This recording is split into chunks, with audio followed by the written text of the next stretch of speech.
Hello students, civil engineering fourth semester, mechanical engineering fourth semester and electrical engineering fourth semester. ये आपका 44वां lecture है। आज हमारा course finish है। मेरा ध्यान गया कि वन वर्ड सब्स्टिट्यूशन हमने क्लास में तो रिवाइज़ किया था, बट एक बार यहाँ रिवाइज़ कर लेते हैं, शायद थोड़ा सा बचा रह गया था। तो आज मैं आपको इम्पॉर्टेंट वन वर्ड सब्स्टिट्यूशन बता देती हूँ कुछ, जिसमें से आ जाए। तो सबसे पहले वन वर्ड सब्स्टिट्यूशन की ज़रूरत क्यों पड़ती है? क्योंकि it is integral part of vocabulary. It means clause has been replaced with a single word. आपकी जो क्लॉज होती है वो एक सिंगल वर्ड उसको रिप्लेस कर लेता है। फॉर एग्जाम्पल, जैसे आप कहते हैं कि वो चीज़ें जो बर्फ़ से पानी में बदल चुकी हों, यानी मेल्टिंग, मेल्ट हो गई हो, उसके लिए एक शब्द यूज़ किया, मेल्ट हो गया वो, है ना। मेल्टिंग माने बर्फ़ से पानी में बदलने की प्रक्रिया हमारी एक क्लॉज हो गई, और उसके लिए वन वर्ड सब्स्टिट्यूशन क्या आया? मेल्टिंग। ठीक है। या पानी से बर्फ़ में बदलने की प्रक्रिया में क्या वन वर्ड सब्स्टिट्यूशन आएगा? फ्रीजिंग। तो हमारी पूरी क्लॉज को एक सिंगल वर्ड से हमने रिप्लेस कर दिया। तो आपके सिलेबस के अकॉर्डिंग नियर अबाउट 50 वर्ड्स हैं, जिनमें से घुमा फिरा के वन वर्ड सब्स्टिट्यूशन हमारा आता है। तो हमारा आज का पहला वर्ड है the study of ancient societies. पुराने समाज का, आदिकालीन समाज का अध्ययन। The study of ANCIENT, ancient societies, SOCIETIES, societies. आदिकालीन समाज का, प्राचीन समाज का अध्ययन करना, यानी जो आज समाज नहीं है, पहले था, उसका अध्ययन करना क्या हो गया? It is called history, HISTORY, history. History का मतलब हो गया, हिस्ट्री के लिए हम क्या क्लॉज करेंगे? एक तरीके से क्लॉज क्या, हम उसका एक्सप्लेनेशन करते हैं। The study of ancient societies, आदिकालीन समाज का अध्ययन हिस्ट्री कहलाता है। नेक्स्ट देखिए, and the study of ancient things क्या हो जाएगा तब? आदिकालीन चीज़ों का अध्ययन करना हुआ तो क्या हो जाएगा? आर्कियोलॉजी। उसमें पुरातत्व अध्ययन। ठीक है। आदिकालीन चीज़ों का जब हम अध्ययन कर, समाज का अध्ययन करेंगे तो हिस्ट्री होगा, उनकी चीज़ों का अध्ययन करेंगे तो आर्कियोलॉजी हो जाएगा। अच्छा, नेक्स्ट हमारा वर्ड है things which can not be read. वो चीज़ें जिन्हें हम पढ़ नहीं सकते, जिन्हें पढ़ा नहीं जा सकता।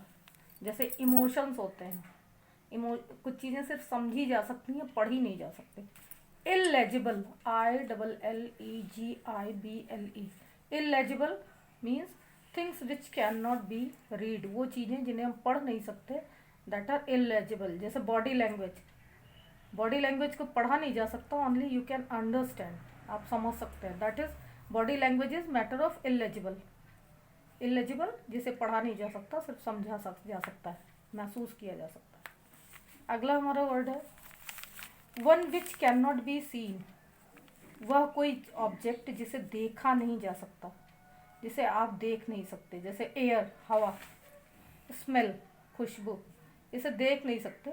ऐसे ऐसे कोई भी चीज़ जिसे हम देख नहीं सकते, one which can not be seen, वो चीज़ें जो देखी नहीं जा सकती, that is invisible, VISIBLE, invisible, INVISIBLE। Invisible means वो ऑब्जेक्ट्स जिन्हें हम देख नहीं सकते, वो चीज़ें जिन्हें हम देख नहीं सकते। नेक्स्ट है हमारा fourth, a place where dead bodies are kept for identification. वो स्थान जहाँ डेड बॉडीज को, शव को रखा जाता है पहचान के लिए। A place where dead bodies are kept for identification, उसका क्या नाम है? आप लोग उसको पोस्टमार्टम हाउस कहते हैं, but that is not postmortem house. Morgue, MORGUE, morgue. Morgue से ही मॉर्जरी बना है, जिसको कुछ लोग मर्चरी बोलते हैं।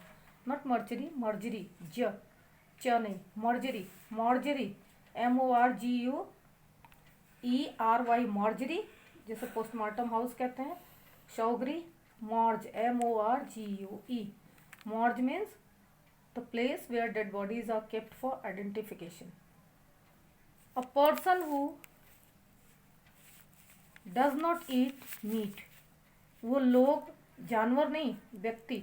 अ पर्सन, यहाँ पर्सन वर्ड पे ध्यान दीजिएगा, वरना आप ऑमनीवोरस, हर्बीवोरस पे चले जाएंगे। हर्बीवोरस मीन्स हो जाता है आपका फौना जो मीट नहीं खाता है, फ्लैश नहीं खाता है। बट यहाँ पर्सन की बात हो रही है, इस पे जब यहाँ पे एनिमल होता तब आप हर्बीवोरस की बात करते हैं। और person who does not eat meat, वह व्यक्ति जो मीट नहीं खाता, दैट इज वेजिटेरियन, VEGETARIAN। अगर यहाँ होता an animal who does not eat meat, तो आप कहते हैं हर्बीवोरस। या the animals who does not eat meat, वो जानवर जो कि मीट नहीं खाते हैं वो क्या होते हैं, हर्बीवोरस होते हैं।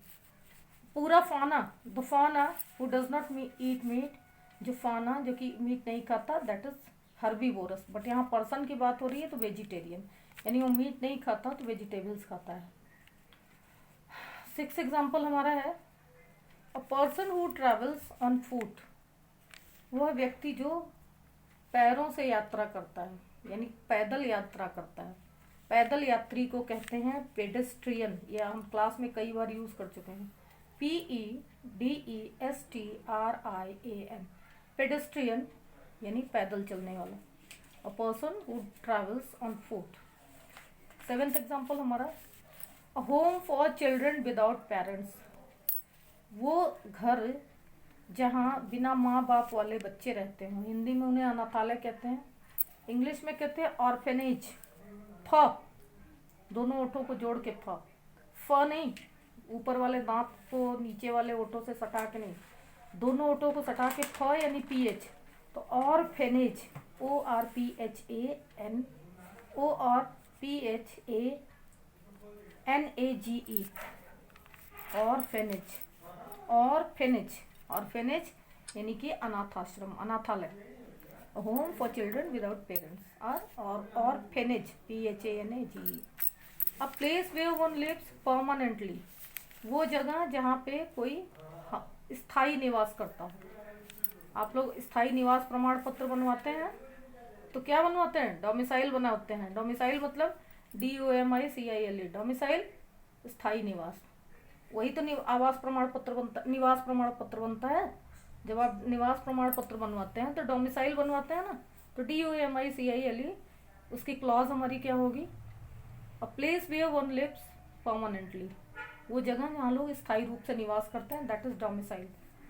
और एक चीज और है, वह स्थान जहाँ किसी का जन्म हुआ हो सकता है वो वहाँ परमानेंट निवास ही न करता हो, दैट इज नेटिव प्लेस। अगला एग्जाम्पल हमारा, a speech delivered without any previous preparation, ऐसा भाषण जो बिना किसी पहले तैयारी के दिया गया हो। क्या होता है वो, हम क्लास में भी करते हैं उसको अक्सर, एक्सटेम्पर, EXTEMPORE, एक्सटेम्पर मेथड से हम क्लास में करते हैं ना। कभी कभी कोई टॉपिक लेते हैं और सबको 2-2 1-1 मिनट का टाइम दे देते हैं कि आप इस पर बोलिए, बिना किसी तैयारी के, बिना किसी रिटर्न स्पीच के, दैट इज एक्सटेम्पर। डिप्लोमा में भी एक्सटेम्पर है और MBA में भी एक्सटेम्पर होता है। BTech वालों को भी एक्सटेम्पर कराया जाता है। जो लोग MBBS करते हैं उन्हें भी एक्सटेम्पर कराया। एक्सटेम्पर आजकल सभी हायर एजुकेशन में करवाया जाता है। मीन्स विदाउट एनी प्रिपरेशन, आपको देश काल परिस्थितियों की इतनी समझ होनी चाहिए कि आप without repetition of verb, noun, pronoun, आप कम से कम 10 सेंटेंस बोल सके किसी टॉपिक पे, वो भी सॉलिड बोल सके। ऐसा नहीं कि बोल दे cow has 4 legs 2 eyes 2 ears and 32 teeth, वो वाली स्टाइल नहीं चलेगी। उस पर आपको सॉलिड बोलना है, 4 ही लाइन बोलना है और ग्रामेटिकल मिस्टेक नहीं करनी है, दैट इज एक्सटेम्पर। एक्सटेम्पर माने किसी भी टॉपिक पे बिना प्रिपरेशन के सॉलिड बोलना, EXTEMPORE, एक्सटेम्पर। आखिरी है हमारा, one who journeyed to a holy place. One who journey, यहाँ जर्नी वर्ड हमारी यात्रा नहीं बल्कि वर्ब की तरह यूज हो रही है। One who journey, JOURNEY, journey, वो जो यात्रा करता है, टू अ हॉली प्लेस, किसी पवित्र स्थान पर, धार्मिक स्थान पर, उसको क्या कहते हैं, पिलग्रिम्स कहते हैं। ये बहुत ज़्यादा डिप्लोमा में आता है, पिलग्रिम्स, PILGRIMS, पिलग्रिम्स। बाकी आप अपने वन वर्ड सब्स्टिट्यूशंस और भी ढूंढिए और अपने से करिए और मुझे भेजिए। ना समझ में आए तो पूछिए। ये हमारा आखिरी चैप्टर है। Thank you.